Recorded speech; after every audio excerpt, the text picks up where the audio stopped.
Hola, muy buenas noches, bienvenidos, gracias por acompañarnos. Estamos en esta hora de información que vamos a compartir con tres temas que nos parecen relevantes en esta semana.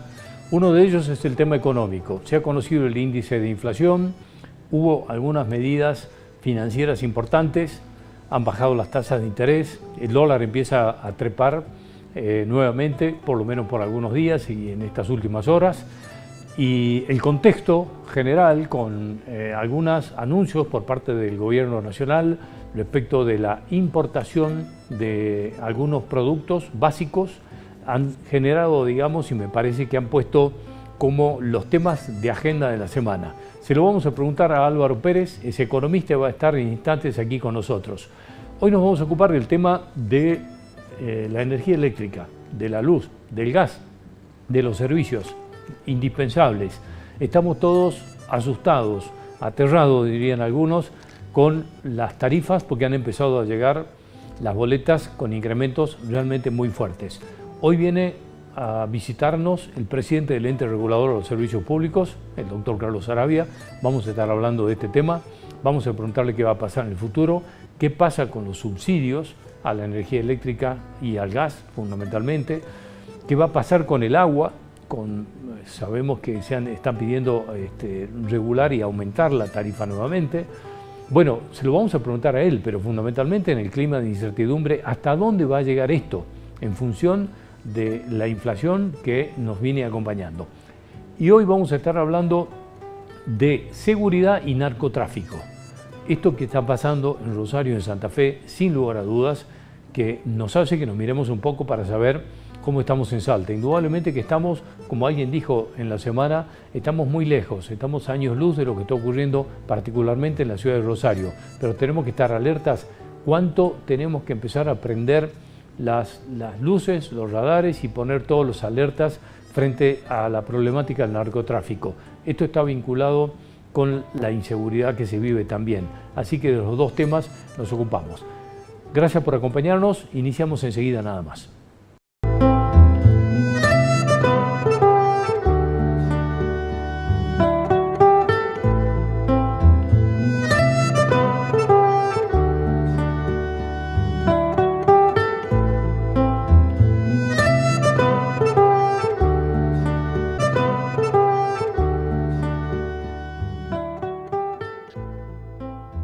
Se ha conocido el índice de inflación y esto dispara todo tipo de especulaciones.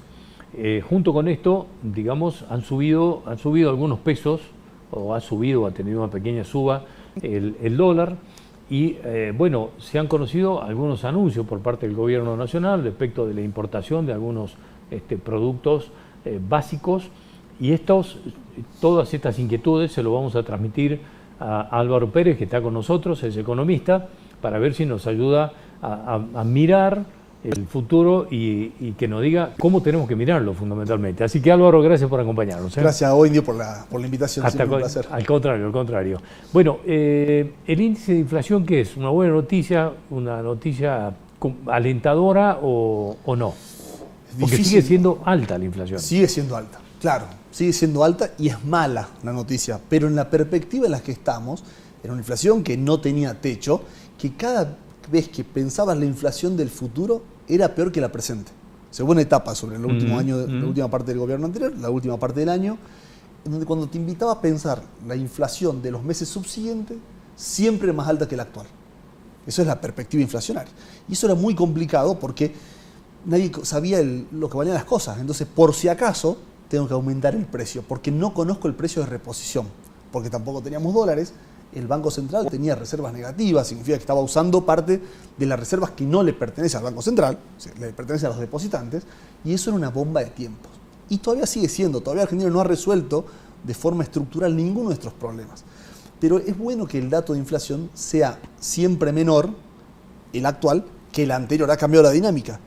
Y que las perspectivas de inflación, y esto no lo digo yo, Indio, lo dice el relevamiento de expectativas de mercado que hace el Banco Central de la República Argentina, donde 50 consultoras nacionales e internacionales, a través de esta encuesta, dicen cuánto va a valer el dólar, la tasa de interés y cuál va a ser el dato inflacionario. Y todos coinciden en que la inflación del futuro es más baja que la actual. Y este dato de 13,2, cuando haces doble clic y lo mirás adentro, tenés la situación en donde has mejorado algunos precios de la economía. Es decir, inflación que estaba bajo la alfombra. Por ejemplo, en las naftas. Vos tenías, ¿te acordás? Había escasez de nafta porque los precios no eran los que debían ser. Tenías un precio muy atrasado y tenías una inflación contenida pero debajo de la alfombra, por venir. Tenías también tarifas de servicios públicos contenidos que era inflación por venir, porque si no, las empresas no invierten y genera todos los problemas que después seguramente el presidente del ente regulador te podrá contar qué le pasa a una economía cuando tienes regulada el precio de las tarifas. Y otros precios como las obras sociales, etcétera, etcétera. Hoy tenés un mal dato de inflación en términos nominales, un buen dato en términos de expectativa y un mejor dato en términos de los precios relativos que se empezaron a ordenar. Entonces, si me preguntás hoy, como parte de los mercados de capitales y parte de lo que tiene que ver con los números de la macroeconomía, es un buen dato. Como salteño, como argentino, es malo que Argentina tenga esta dinámica permanentemente inflacionaria. Bueno, porque parece, digamos, ahí, por un lado están estos números en los que el gobierno se muestra como optimista, digamos, ha tenido una caída. Milei habla de que la inflación se va a derrumbar y va a caer como un piano, pero también habla de un mes de marzo duro, difícil. ¿Por qué? Que la inflación baje no es gratis. O sea, porque si hubiera sido fácil y gratis, se hubiera hecho antes. ¿Qué significa que no es gratis? ¿Para quién no es gratis? Para el decisor político. O sea, cuando de repente para vos bajar la economía tenés que hacer caer como un piano, o sea, a la misma velocidad del piano, el nivel de actividad, es decir, cuánto factura la sociedad, el PBI per cápita o el PBI en términos generales, es muy costoso, porque te va a hacer perder una elección. Entonces, y es que nadie quiere perder una elección. Entonces, transparentar las tarifas, dejar flotar el dólar, tener un solo tipo de cambio, ser astringente en el gasto público, te hace perder elecciones. Entonces, y ha sido votado para eso este presidente, donde algunos podrán discutir, los politólogos discutirán la legitimidad del balotaje, etcétera, etcétera. Pero la realidad, lo real y cierto es que tiene un 56% de voto. Y que lo anunció. Entonces, sí, es verdad, la inflación va a caer como un piano, pero con un costo que es el nivel de actividad. Ahora, la percepción de la gente, y esto tiene dos puntos, digamos, o dos aristas. La percepción de la gente es, cuando voy al súper, las cosas cada vez cuestan más. A mí me dicen que la inflación baja, pero cada vez las cosas cuestan cada vez más. Pero además de esto venía a la expectativa de la gente. Vamos, la expectativa generalmente acompaña muchas medidas económicas. Exacto. Entonces la pregunta es, la expectativa que suele ser importante, que tiene la gente frente a los precios del supermercado. La expectativa de la calle, te diría el termómetro de la calle, es como vos decís, qué angustia, mi salario no subió y los precios están subiendo. Cuando miro la hoja de las promociones, los supermercados me dicen 80% de descuento en la segunda unidad. Lleve 3, pague 2. Eso es porque se pasaron de rosca con los precios, porque la expectativa macroeconómica era de un aumento de precio. Entonces había que sobreestoquearse. Y lo hizo la cadena de supermercado y lo hizo el ama de casa también. Que cuando registró la compra de ese atún y lo va a buscar el mes siguiente, puede decir, yo había comprado hace 4 meses atún, me había estoqueado, y ahora está mucho más caro, claro, porque te pasaron 4 o 5 meses de inflación. Por otro lado, es peligroso esto de los descuentos, porque una familia de escasos recursos, los más vulnerables, no puede estoquearse de atún. Es muy caro ya una sola lata de atún como para poder comprar 2 o 3. Entonces esta inflación le pega muy mal al que menos tiene y al que consume alimento. Entonces, el dato es negativo, la inflación de perspectiva en las encuestas de los mercados, tanto nacional como internacional, es positiva, pero la gente tiene un agobio porque su salario no subió. Se irá mejorando y disminuyendo en la medida del indio que vayan cerrando nuevas paritarias que le permitan recomponer su salario de bolsillo a cada uno. ¿Y esto a partir de cuándo puede empezar, digamos, a percibirse que el salario empieza a recuperarse respecto a lo que ha perdido la inflación? Cuando la inflación empieza a disminuirse, lo que pasó, viste, el índice de inflación de 13,2, tenés 11,9 de alimentos. Está claro que esto es una canasta de alimentos estándar, no es tu canasta, no es la mía, no es la de la zona donde compramos nosotros, porque por ahí estoy en el interior y esto se tomó el precio en los grandes centros urbanos. Pero imaginemos que sí, bueno, fue 11,9 el índice de alimentos, por debajo del índice general de precios, que fue 13,9. Por otro lado está el índice de cada uno de nosotros y el consumo de cada uno de nosotros. Para mí, esto vamos a tener que ver, yo ya hace rato le decimos en materia de finanzas personales, cuál es tu índice de inflación personal. y vamos a elegir los alimentos, las cosas que comemos. Ya ha pasado que el argentino ha tenido que bajar de primera marca a segundas, a terceras marcas, ha tenido que bajar cantidades, y en eso seguimos. Argentina va a seguir piloteándola. ¿Cuándo va a haber recomponer? Cuando el salario dependerá de la paritaria, no sé, el gremio que cada uno de nosotros esté, y cuando esos gremios consigan negociar estos incrementos salariales. Pero que todo este año, Indio, yo creo que van a seguir a la saga de los precios. Necesitamos un periodo largo de estabilidad para que recién ahí podamos tener un salario que le gane o recomponga frente a la inflación. Hay dos puntos que Milei, digamos, podría hoy decir lo que yo dije estoy haciendo, que era bajar el déficit fiscal, 1, bajar la inflación, 2. ¿A qué costo? ¿A qué costo social? Este es ¿A qué el costo tema político? Porque muchos de los que lo votaron capaz que están ya incómodos con esa situación. No lo sé, no tengo encuestas de eso. Entonces tiene un costo político grande que soportar, que la sociedad seguramente lo va a soportar cuando empiece a haber datos positivos. Si la inflación empieza a bajar, se cae como un piano, como estiman ellos que van a caer, y de repente este mes fue, el mes de julio, ponele, 5%. La paritaria mía, este mes de julio cerró un 10%. Álvaro estará contento. Bueno, yo puedo aguantar un poco más. Hay algo que también lubrica un poco la emoción de estas personas. Cuando de repente Milei le muestra que se han terminado algunos curros, algunas filtraciones que tenía el Estado, entonces la sociedad dice, bueno, está bien, mirá, porque la verdad que estamos ahorrando todos, podemos adherirnos a este esfuerzo. El problema es cuando vos cobrás impuestos y no das los servicios. El problema es cuando vos cobrás impuestos y tenés filtraciones y mirás para otro lado. Entonces creo que Milei va a ganar legitimidad en la medida que pueda eliminar estas filtraciones. Ahora, te hago una pregunta, porque digamos, este déficit fiscal que dicen que se ha conseguido en tiempo récord, por lo menos es lo que Caputo estima, es a un costo del enfriamiento de la economía, sin lugar a dudas, del recorte de gastos. El recorte de gastos, por ejemplo, a las provincias, transferencias a las provincias, ha caído 80%, si no me equivoco, corregime si tengo mal el dato.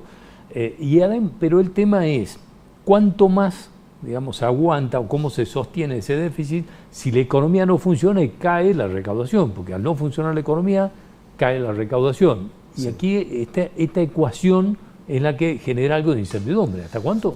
¿Cómo se sostiene el déficit? Está buenísima la pregunta, porque tenemos que reflexionar. ¿Cómo se ha caído el gasto? O sea, no se cayó a través de un nuevo presupuesto donde todo el mundo votó y la chica el gasto público. No se presentó una ley donde se ha dicho, bueno, vamos a ahorrar en esto. Acá se hizo de prepo, y eso es lo complicado. Eso es lo complicado. Es lo complicado por un lado, del lado de la política, o de lo político, de la sociedad, pero es lo positivo del otro lado, del precio de los bonos argentinos, de cómo el mundo nos mira, de volver a estar en la agenda mundial. Eso sí está mejorando, pero eso es lento, no lo vas a ver en la mesa de los argentinos la semana que viene. Entonces, por el lado del gasto se cerraron grifos de aquellas cosas que eran discrecionales. Fíjate un dato.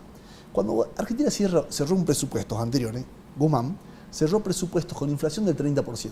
Cuando él sabía que la inflación, por la inercia y porque no estábamos haciendo nada para controlarla, iba a ser del 60%. Sí, pero pará, ¿por qué en un presupuesto nacional se estima por debajo la inflación que va a pasar? ¿Sabes por qué, Indio? Porque ese margen que te queda será aplicado de forma discrecional. ¿Entendés? Entonces yo voy a recaudar 30% por inflación de presupuesto y esa partida tiene asignación. El otro 30% no tiene asignación. Entonces ahí la política puede hacer política. Entonces por eso es que lo mejor que le puede pasar a Argentina es empezarnos a decirnos la verdad. Vamos a tener ingresos por este valor y vamos a gastar por este valor. Y vamos a elegir en qué gastar. Porque las economías provinciales, hay economías muy ordenadas, y hay economías muy desordenadas en lo provincial también. Hay provincias ordenadas y provincias desordenadas. No todo es lo mismo y acá cayó todo en la misma volteada. La obra pública, las tarifas, los jubilados, los planes. Los subsidios económicos. Entonces, Argentina está toda crujiendo, mejorando en términos macroeconómicos, innegable, los precios, la caída de riesgo país, los superávit, la JP Morgan emitiendo un comunicado positivo para Argentina, está perfecto, pero el resto tenemos tensiones, hay tensiones en lo político, proveedores del Estado, porque en economías muy chiquitas, Salta, Formosa, los pueblos, el generador de recursos es el Estado, pero no No porque el sector privado no tenga la capacidad, sino porque no le han dado las herramientas al sector privado para que se desarrolle, y eso nos va a llevar algún tiempo a hacerlo, porque no es del día a la mañana, ¿no? Tengo una pregunta y la respuesta tiene que ser más o menos corta, porque no tengo mucho más tiempo. ¿Qué pasa, qué significa y qué representa para el ahorrista la baja de las tasas de interés que se ha anunciado? Una oportunidad cuando miras los bonos. Cuando baja la tasa de interés, baja la tasa, sube el precio. O sea, ahí hay una oportunidad. Sube el precio de las acciones también. Eso por el lado de la oportunidad. Por el lado del riesgo, para el que sabe hacer solamente plazos fijos, va a tener una tasa de inflación que le va a ganar al plazo fijo. Vas a perder. Por eso siempre decimos, Indio, lo mejor es armar una cartera, es diversificar un poquito en cada canasta. Hoy uno de su home banking, o con su banco, o con su asesor bursátil, su productor, puede ver opciones que le permitan no perder del todo. Puedo perder en una porción, esta parte del plazo fijo. Pero hay bonos que ajustan por inflación. Bonos SER, plazo fijos UVA, bonos, acciones. Puedo armar un mix de eso que me permita no estar tan de frente, tan dispuesto a perder contra la inflación. Por último, este salto del dólar que ha tenido estas últimas horas, ¿es por esto, por la baja de las tasas? Mirá, cerró la rueda a la tarde y cerró bajando el dólar. Seguramente viste el blue, pero sí. Lo que son los dólares financieros, hoy bajó fuerte. Entonces, pero bajó en términos nominales. Cuando lo miro, Indio, en términos relativos, o sea, agarro los 1.200 de aquella época de octubre y lo actualizo por inflación, me da que estás perdiendo muy fuerte si te compraste dólar a 1.200. Este dólar de 1.000, en términos nominales vale 1.000, pero en términos de poder adquisitivo vale mucho menos que aquel de 1.200. Sí, porque pasó toda esta inflación. Y pasó toda esta inflación. Entonces, guarda con el dólar. Decíamos no comernos la curva, porque ese dólar de 1.200 nos hacía acordar aquel dólar de 4 pesos del 2002, que demoró 20 años en empatar el partido contra la inflación. Entonces, atención con esto. Recomendación, señores, siempre diversificar. Álvaro, como siempre, muchas gracias. Muy amable. Un placer. Hasta cualquier momento.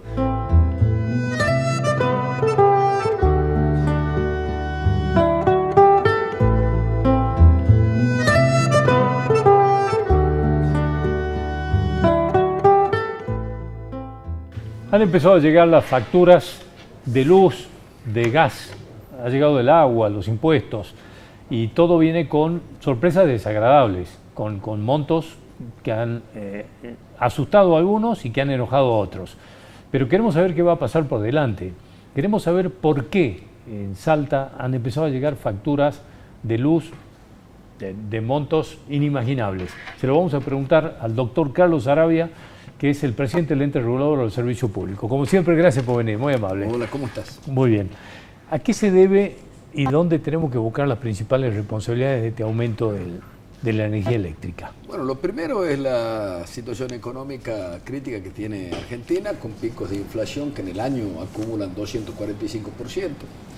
Nosotros en el servicio de energía eléctrica teníamos en lo que es la distribución, que es lo único que compete a provincia, aproximadamente un 36% es responsabilidad de provincia, de lo que paga cualquier usuario en la factura.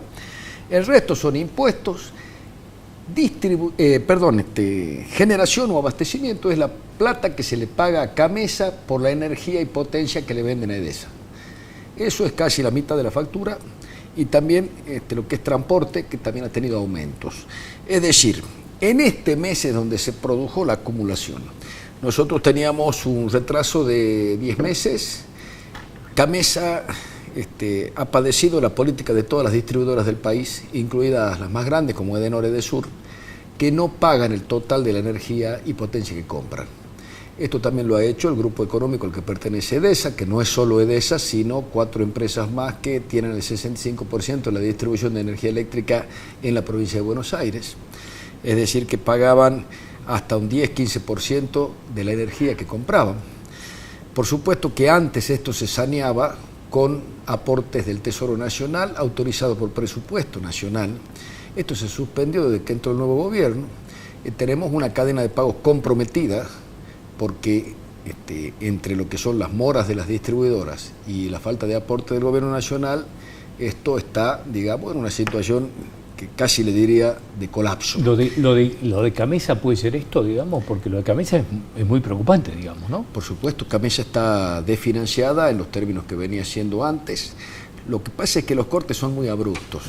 Yo quiero aclarar también que, por supuesto, el aumento de la energía en el mes de febrero fue de 141% promedio en los usuarios residenciales y de 220 promedio en los usuarios generales, donde entran hoteles, restaurantes, comercios, que tienen hoy una facturación realmente con impacto elevado.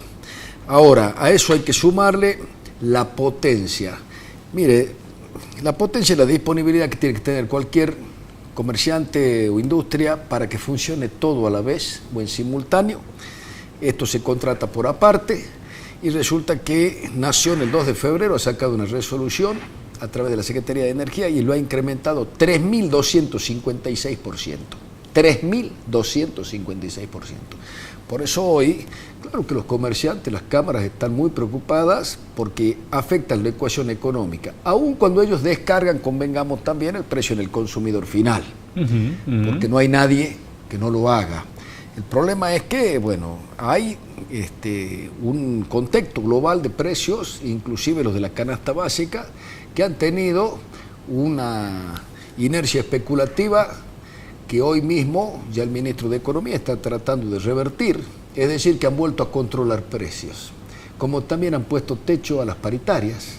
Entonces, cuando uno mira todo esto, sin perjuicio de que se pregona un liberalismo, también es cierto que hay intervencionismo, que no procedan a autorizar o aprobar paritarias que no pasen los 16% en febrero o el 12% en marzo, habla realmente de una situación que es incierta.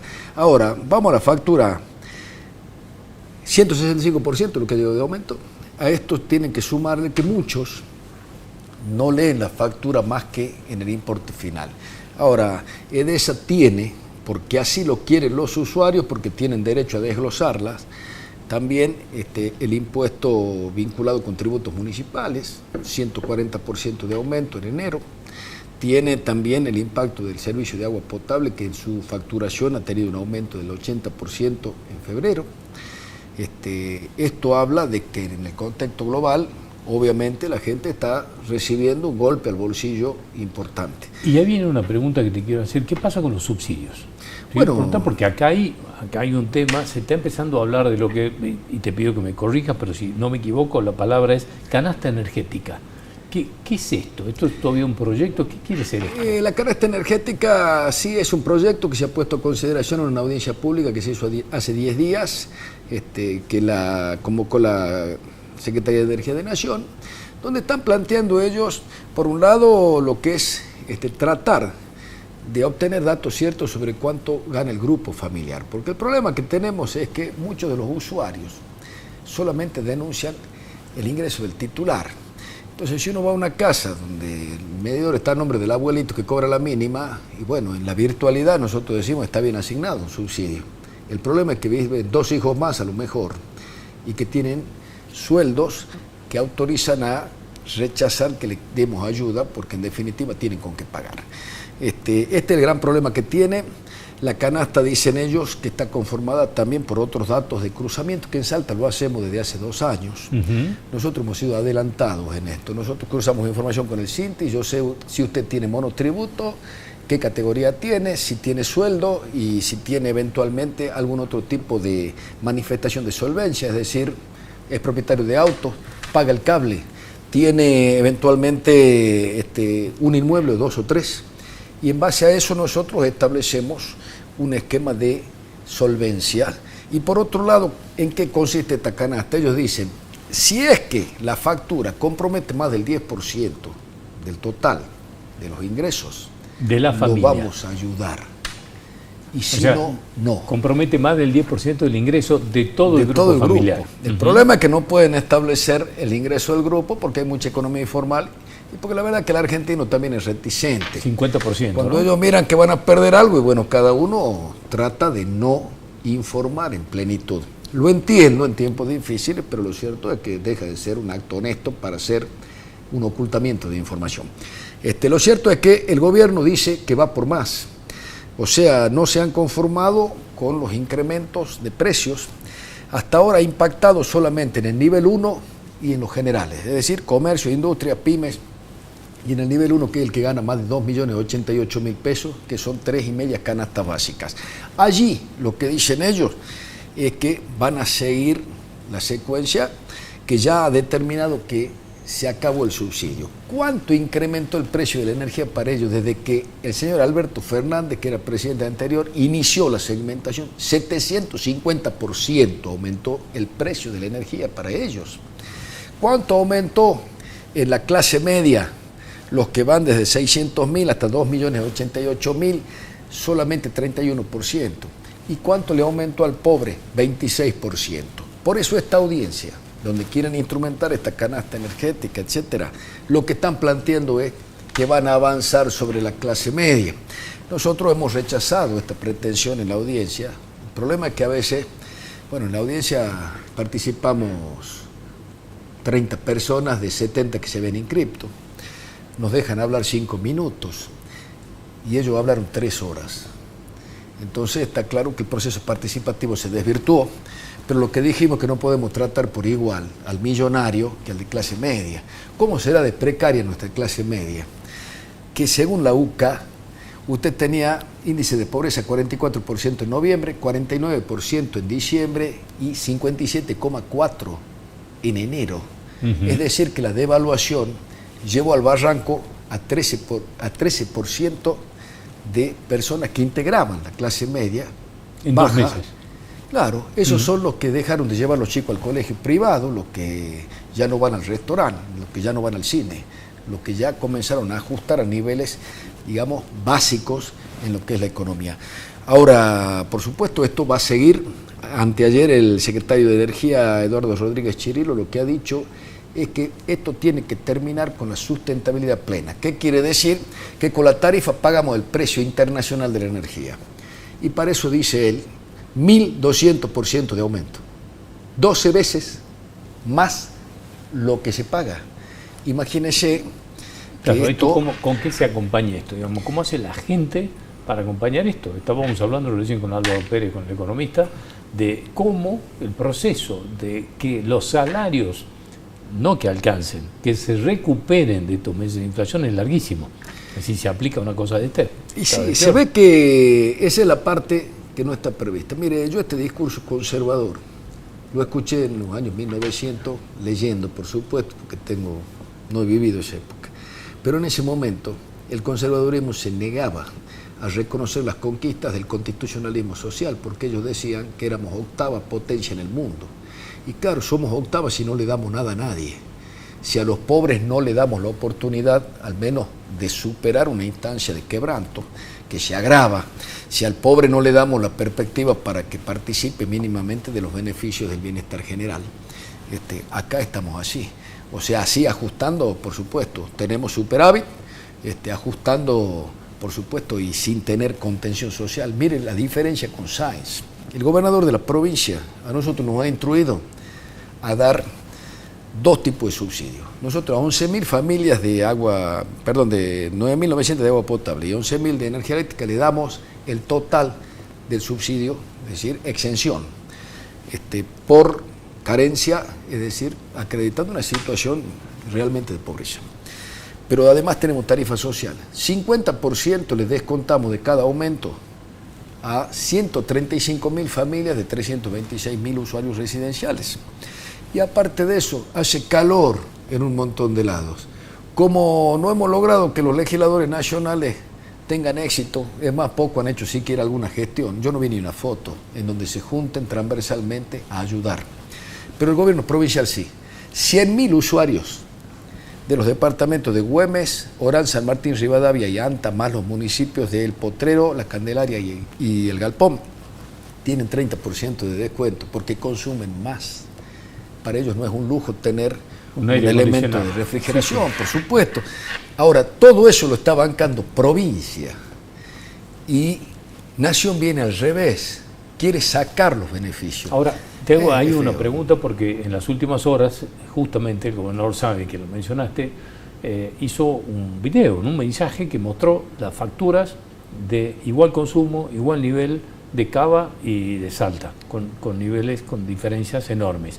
La asimetría y la falta de federalismo sigue siendo. ¿De esto en las audiencias se habla o no hay ni siquiera posibilidades de mencionarlo? Mire, yo no he participado en las audiencias de Norte y de Sur que han sido convocadas por el ENRE Nacional. sí he participado en la de transporte. Acá, ¿cuál es el problema? Que tienen que dejar de hacer política con las tarifas de Edenor y Edesur. Claro, entre las dos tienen 7 millones de usuarios, 7 millones de familias. Imagínense lo que implica electoralmente eso. Ahora, el gobierno anterior declaró la emergencia. Cuando entró Alberto Fernández, declaró una emergencia y de ahí declaró en revisión la revisión tarifaria que habían hecho los de Macri. Y ahora viene Milei y con su secretario de Energía dice, le vamos a dar una tarifa de transición. El único problema acá es que ellos no terminan de hacer los estudios y tendrían que establecer cuánto sale el servicio de Edenor y Edesur y en definitiva cuánto es la tarifa. Porque ahí tendrían el precio parecido al nuestro. O sea, nosotros respetamos un contrato de concesión, yo cada vez que doy un aumento estoy estudiando todas las variables. Se modifican los salarios por acuerdo de paritaria, de luz y fuerza, se modifican los precios que están dolarizados, inclusive de algunos insumos, se modifican, por supuesto, todos los que son las tasas financieras, todo eso estudiamos nosotros y ellos lo pueden hacer tranquilamente, no lo quieren hacer. Por eso ahora dicen tarifa de transición, ¿cuándo van a decir? Porque esto pasaba en el kirchnerismo, le aclaro, y en el albertismo también. Correspondía, porque tenemos la misma economía, los mismos costos, quizá un poquito más nosotros porque tenemos más expandida la red, allá están todos concentrados en una sola zona, correspondía por la inflación 50% de aumento. Allá también. Pero aparecía la vicepresidenta y decía, no, le vamos a dar 10, porque bueno, estamos en elecciones. Y le debemos 40. ¿Y cómo hacemos? No pague la energía. Entonces no pagaban a Camesa. El año pasado a principios de 2023, de 426.000 millones que debían todas las distribuidoras del país, inclusive Edesa debía 1.500 millones, ellos debían 224.000 millones, Edenor y Edesur, y le perdonaron 180.000 millones en una operatoria de regularización. ¿De quién era la plata? Y de todos nosotros. Entonces, acá lo que hay que hacer, entiendo yo, es de una vez por todas terminar esas revisiones tarifarias, calcular de una vez cuánto sale y que el porteño pague lo mismo que nosotros. Por eso el gobernador tiene razón en mostrar esta asimetría, porque aclaro también que Camesa le vende al mismo precio la energía a Edenor y Edesur que a Edesa. ¿Y con qué argumentan toda esta diferencia que pagamos nosotros respecto de Buenos Aires? Ellos lo que hacen es no fijar el costo real. Esto es un subsidio encubierto. Si yo acá no digo claro. Cuánto sale, y bueno, ahora alguien lo tiene que pagar. Nosotros, si tomáramos decisiones de ese tipo, el erario provincial tenía que pagar. Hoy nosotros, provincia relegada, provincia que tiene 30.000 millones menos porque nos sacaron hasta la coparticipación del impuesto a las ganancias, no podemos tomar estas decisiones, pero no mentimos. Entonces hoy yo veo, tenemos cámaras quejándose y entiendo que es justo que se quejen porque hay un impacto doloroso. Siempre y cuando no lo descarguen, porque si uno descarga en otros y el consumidor final paga el costo, bueno, a lo mejor sí. Esa queja ahora, tiene es una solución. Vicioso el que no termina. Correcto, pero ahí sí, yo les digo, honestidad hasta para esto. Yo he visto que no dicen una palabra de lo que es la política del gobierno nacional. Ellos dicen que la culpa es todo de provincia. Y bueno, yo le digo a esos señores también, que en estos tiempos que remarcaron tanto los precios, que tuvieron la especulación en su mano y la hicieron valer, hoy que no solamente concentren la culpa en el más débil que es la provincia, acá en realidad el ajuste está viniendo clara y nítidamente desde el gobierno nacional y acá nosotros seguimos sosteniendo políticas que benefician al más pobre. ¿A quién más vamos a ayudar en este momento? Siempre se corta en lo más delgado. El que tiene un poquito más de espalda tendrá que pagar. Igual que les dijimos, planes de pago, sí señor, los llevamos al gerente de Edesa, a la Cámara de Industria y Comercio, los llevamos a Gastronómico, los llevamos ayer a la Cámara del Tabaco y le dijimos, sí, al que esté comprometido en su situación, vamos a habilitar los planes de pagos, vamos a regularizar y a eficientizar la potencia para que no paguen tanto, lo que necesiten. Pero no podemos generalizar a veces tanto y sobre todo esconder algunas variables que son muy contundentes. Hoy recibimos un proyecto del Consejo Deliberante del Bloque Radical. Nunca mencionaron a Milei. Y bueno, la afinidad política no puede llegar al nivel de esconder realidades. En Orán, la mitad de los cortes los produce Trasnoa. Trasnoa tiene una línea devaluada, degradada, y hoy, ¿qué dijo el gobierno nacional? No vamos a hacer más obras. En este momento nosotros estamos perdiendo la obra del anillado de la zona metropolitana, San Agustín, Quijano, Salta Oeste, 40 millones de dólares. Al fin que Salta se iba a beneficiar con una obra, dijeron, bueno, no tiene avance de ejecución y no hay plata y no la van a hacer. O sea, en esto y también... la provincia no tiene posibilidades de afrontar. Y 40 millones de dólares, imagínense. O sea, si tuviéramos que hacer todas las obras, ¿qué quedaría en manos del gobierno central que tiene que hacer las obras de transporte eléctrico? Para eso está la ley que fija esa responsabilidad.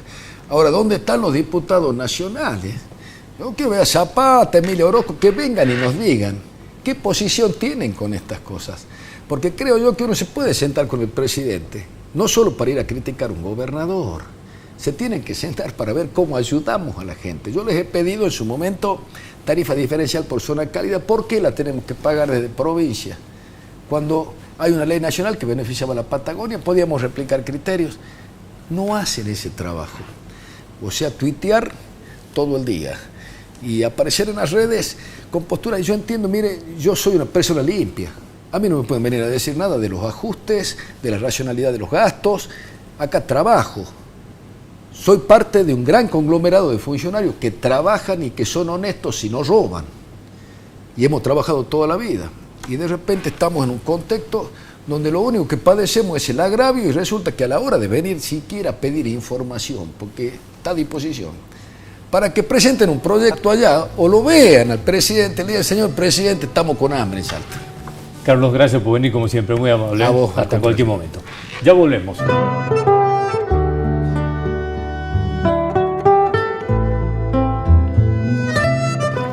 Hoy hemos invitado al doctor Abel Cornejo porque queríamos ver si podemos tener un poco más de información, si nos ayuda a tener un poco más de claridad de toda esta situación y de toda esta información que estamos recibiendo de lo que pasa en Rosario respecto al narcotráfico, pero cuánto esto genera la inseguridad que se vive y cuán relacionado está todo esto y cuáles son las causas, las consecuencias y por qué hemos llegado a este estado de cosas.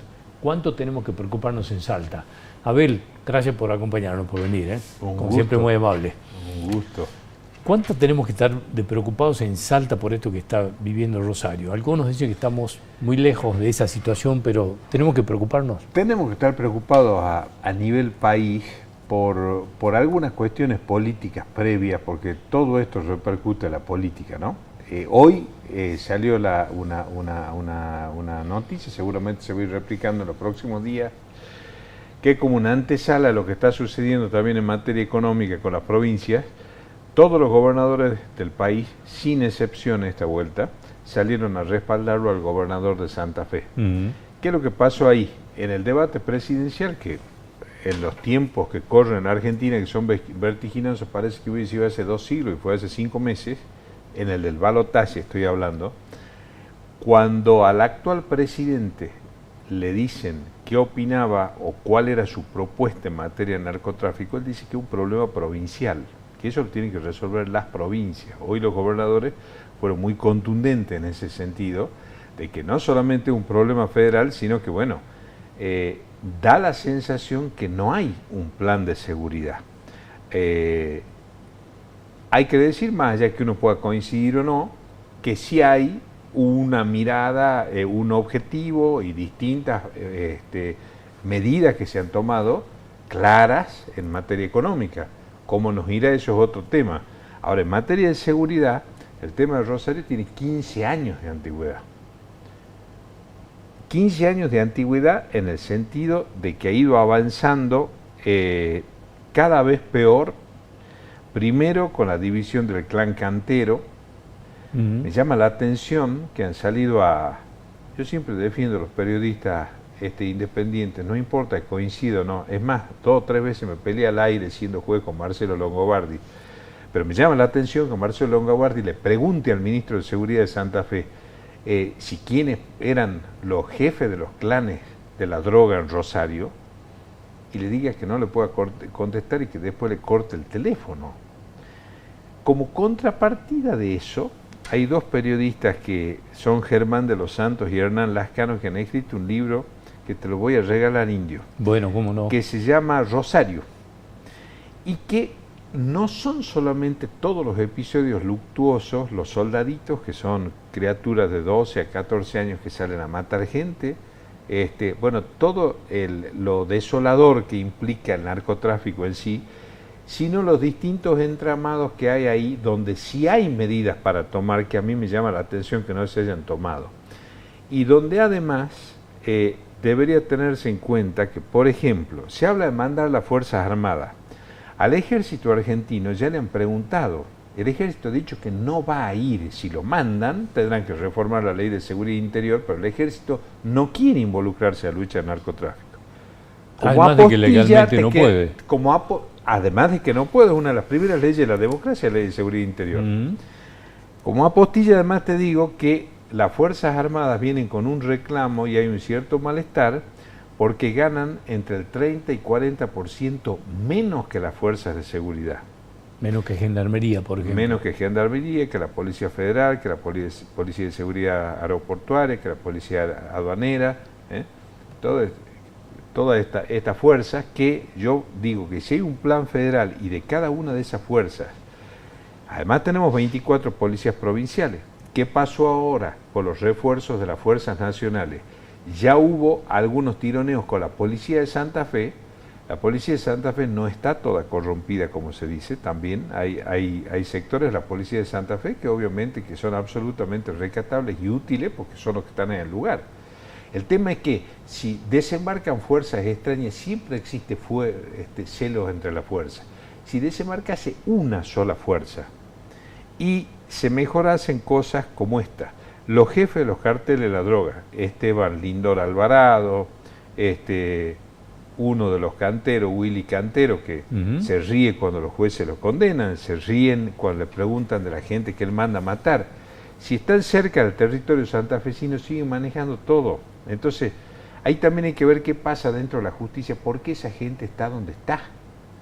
Entonces hay cosas muy puntuales para tomar. Y la situación en la que está o estaban, ¿no? Esto del manejo de adentro de la cárcel, porque nadie desconoce que siguen manejando absolutamente todo desde ahí.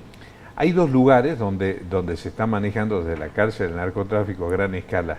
Uno en Sao Paulo, que es el primer comando de la capital, que es una especie de partido del crimen que existe dentro de Brasil, y otro, estos dos, pues son dos organizaciones criminales las que hay en Rosario, ¿no? Los monos son los que tienen más prensa, pero la que le sigue a Alvarado, que son los rivales de los monos, es igual o más letal. Recordemos que Alvarado había organizado una fuga de características cinematográficas, lo iban a sacar 3 helicópteros del penal de Ezeiza, que la Policía Federal pudo evitar a último momento, pudiéndose infiltrar ahí. Bueno, todo eso está en este libro que yo te recomiendo en Rosario. Entonces, yo creo que ahí no se puede decir que esto es un problema provincial. Tiene que haber un plan federal de seguridad con intervención de los 24 gobernadores que actúen de consuno con el Ministerio de Seguridad de la Nación y saber que además Rosario no queda en la estratosfera, ¿no? Es una ciudad importantísima, muy querida mía en lo personal, pero además forma parte de un contexto donde también está la frontera norte y también está la frontera nordeste y también está la triple frontera. Es como un rectángulo de ahí. También está la hidrovía. Hablamos de que se va a privatizar la Administración General de Puertos. La Administración General de Puertos, si bien tiene un fin netamente comercial, también da información a la Fuerza de Seguridad sobre los movimientos extraños que se dan en el ámbito de la hidrovía.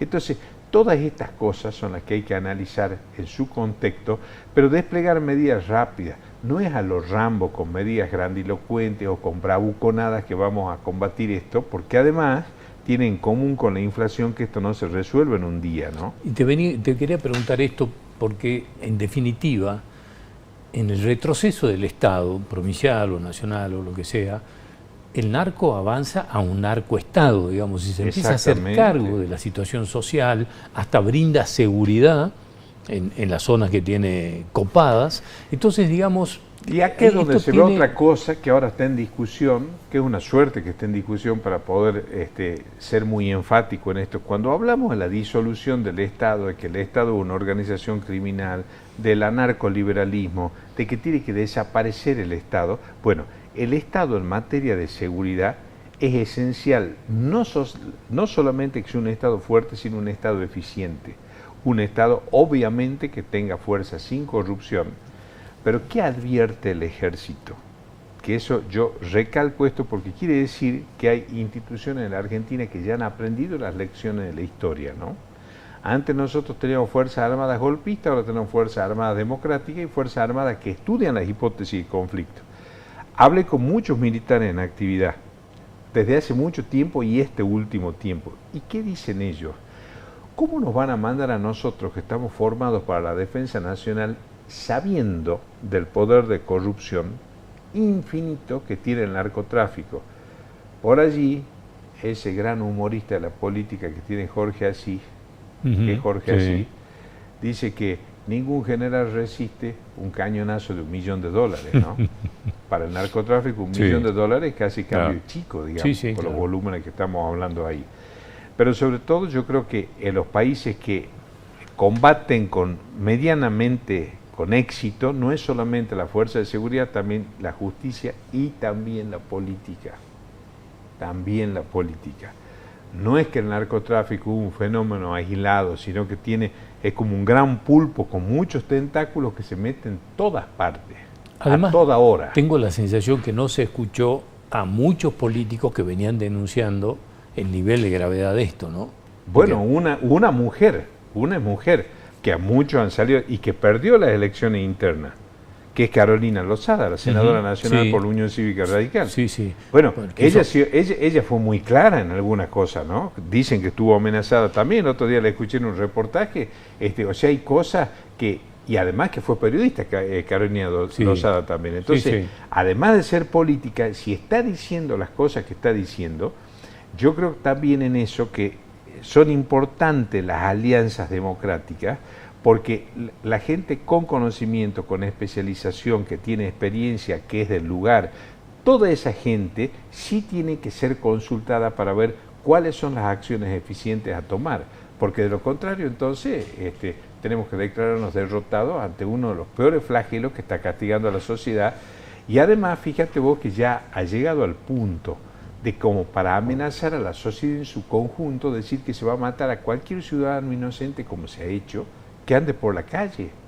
Entonces la ciudad queda aterrorizada, no salen a las calles, con todas las consecuencias que eso trae aparejado. Una paralización total hubo. No absolutamente. Había escuelas, clases, nada. Todo. A ver, te quiero preguntar, y me quiero venir a Salta, porque hay dos temas que los quiero resumir en esto, que tienen que ver mucho con nosotros y esta frontera que tenemos peligrosa con el tema del narcotráfico, que es la radarización y la ley de derribos. Son dos temas que tienen mucho que ver con Salta fundamentalmente. Uno va de la mano con la otra. Con el tema de la radarización, desgraciadamente, ahí también volvemos a las cuestiones espasmódicas y a las declaraciones grandilocuentes. El tema de radarización como tal no solamente sirve para el combate del narcotráfico, sino nosotros tenemos uno de los aeropuertos con mayor dificultad en la Argentina. Salta y Ushuaia son dos de los departamentos, de los aeropuertos con mayor dificultad para la navegación aerocomercial. Estamos hablando de una política de cielos abiertos. Salta no tiene posibilidad de hacer vuelos radarizados, vuelos instrumentales a veces, pero vuelos radarizados no. Cambiaría la aeronavegación comercial en Salta eso, por un lado. Pero por otro lado, con el tema de la radarización en la frontera, no sé qué es lo que se espera, así como no sé qué se espera para poner prefectura naval en Aguas Blancas, que prefectura naval, cuando me tocó ser ministro de Seguridad, por escrito, dijo que sí tenía interés en venir a instalarse a Salta y actuar conjuntamente con las otras fuerzas apostadas en Salta, es decir, Gendarmería, la PSA. ¿Y qué decía que no? Bueno, falta una decisión política a nivel nacional, porque es una fuerza nacional.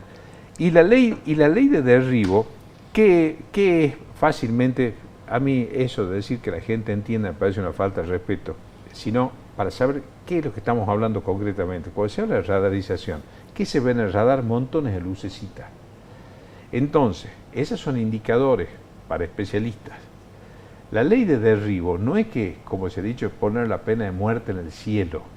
La ley de derribo, que funciona muy bien en Perú, que funciona muy bien en Brasil, es que se da un aviso a una aeronave que no se identifica o que tiene características extrañas en cuanto a la identificación exterior, se ponen aviones a la par y se la obliga a descender.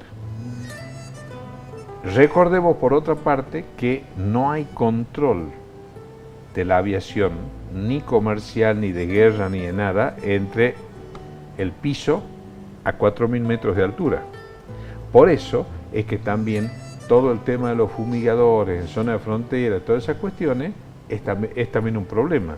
Y el otro tema que hay que ver ahí son las pistas clandestinas, que no hay que recurrir a las plataformas de streaming con las pistas clandestinas, ¿no? Un camino vecinal hoy, con la tecnología que tienen determinados aviones, puede servir como pista clandestina, sí, claro. tranquilamente. Sí. Si es un avión liviano, sube y baja de cualquier manera. Entonces, el plan de radarización y ley de derribo son dos herramientas indispensables en la lucha contra el narcotráfico. Lo que pasa también allí es que yo creo, y vuelvo a reiterar eso, ¿no? Yo soy de pocas ideas, pero firme, con buen descendiente gallego, ¿no? El tema narcotráfico no es un tema para la política abierta, en el sentido de salir a debatir para decir, hacer declaraciones coyunturales y después no volverlo a hablar. Es un tema para políticas de Estado, de sostenerlo en muchos años con acuerdo político y que haya un acuerdo político que permita que se sostenga esa política en el tiempo, porque si no, la lucha está perdida. Abel, como siempre, gracias por venir, muy amable. Muchísimas gracias por invitarme. Hasta cualquier momento. Nosotros nos vamos a reencontrar el próximo domingo a las 8 de la noche en esta misma casa. Gracias por acompañarnos.